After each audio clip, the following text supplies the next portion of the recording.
പെരുന്നാളിൻ്റെ അന്നത്തെ ഒരു മിനി വ്ളോഗാണ് ഇന്ന്. വൈകുന്നേരം ഒരു 5 മണിയായപ്പോൾ ഞാൻ ഏട്ടൻ്റെ വീട്ടിൽ നിന്ന് എൻ്റെ വീട്ടിലേക്ക് വന്നേ. കടയിൽ അച്ഛനും അമ്മനെയും സഹായിക്കാൻ വേണ്ടിയിട്ടാട്ടോ ഞാൻ വന്നത്. പെരുന്നാളല്ലേ, അത്യാവശ്യം തിരക്കുണ്ടാവും എന്ന് വിചാരിച്ചിട്ട്.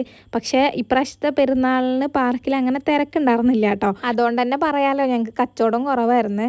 പിന്നെ ഇങ്ങനത്തെ ദിവസങ്ങളിലാണ് ചായയും കടിയൊക്കെ ഉണ്ടാക്കാറ്. ചായയും കടിയൊക്കെ ഉണ്ടാക്കിയിരുന്നു, പരിപ്പുവടയും പഴംപൊരിയൊക്കെ ഉണ്ടായിരുന്നു കേട്ടോ.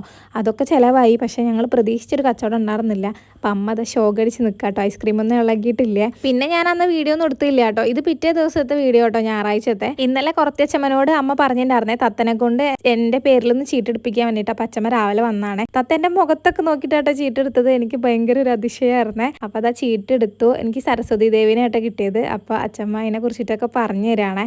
പറഞ്ഞ കാര്യങ്ങളൊക്കെ ശരിയായിരുന്നു കേട്ടോ. അങ്ങനെ അച്ഛമ്മ പോയപ്പോൾ ഞാൻ നേരത്തെ കറി ഉണ്ടാക്കാൻ വേണ്ടി വന്നിട്ടുണ്ടായിരുന്നേ. അച്ഛൻ കുറച്ച് ചിക്കൻ കൊടുത്തിട്ടുണ്ടായിരുന്നു. അപ്പം ഞാൻ അടുപ്പത്ത് മൺചട്ടിയിൽ കുറച്ച് ചിക്കൻ കറിയും പിന്നെ കുറച്ച് ചിക്കൻ എടുത്ത് പൊരിക്കും ചെയ്തേ. എനിക്ക് ചിക്കൻ പൊരിച്ചത് ഭയങ്കര ഇഷ്ടമാണ് കേട്ടോ. അതൊക്കെ കഴിഞ്ഞിട്ട് ഞാൻ അതാ കുളിച്ച് മാറ്റിയിട്ട് നേരെ അതാ കടയിൽ വന്നിരുന്നു. ഇനി രാത്രി ഒരു 8-8:30 വരെ കടയിൽ തന്നെയാണ്. ഇന്നലെ പെരുന്നാളിൻ്റെ അന്ന് ആൾ കുറവായിരുന്നെന്ന് ഞാൻ പറഞ്ഞിട്ടുണ്ടായിരുന്നില്ലേ. അതിനതാ ഞായറാഴ്ച പാർക്കിൽ അത്യാവശ്യം നല്ല തിരക്കുണ്ടായിരുന്നേ. ടിക്കറ്റ് കൗണ്ടറിൻ്റെ അവിടുത്തെ ക്യൂ ആണ് നിങ്ങളിപ്പോൾ കണ്ടത്. കടയിലും അത്യാവശ്യം ആൾക്കാരൊക്കെ വന്നിട്ടുണ്ടായിരുന്നേ. ഇന്നും ചായയും കടിയൊക്കെ ഉണ്ട് കേട്ടോ. പഴംപൊരിയും പരിപ്പുവട തന്നെയാണ് കടിയായിട്ട്. ഞങ്ങളുടെ പരിപ്പുവടക്ക് ഇവിടെ ഭയങ്കര ഡിമാൻഡ് ആട്ടോ. എല്ലാവർക്കും ഭയങ്കര ഇഷ്ടമാണ്. പരിപ്പുവട ചോദിച്ചിട്ട് ആൾക്കാർ വരലുണ്ട് ഞായറാഴ്ച ദിവസങ്ങളിലൊക്കെ. ഞങ്ങളുടെ കട വരുന്നത് കുറ്റിപ്പുറം നിളയോരം പാർക്കിന്റെ തൊട്ടടുത്താട്ടോ.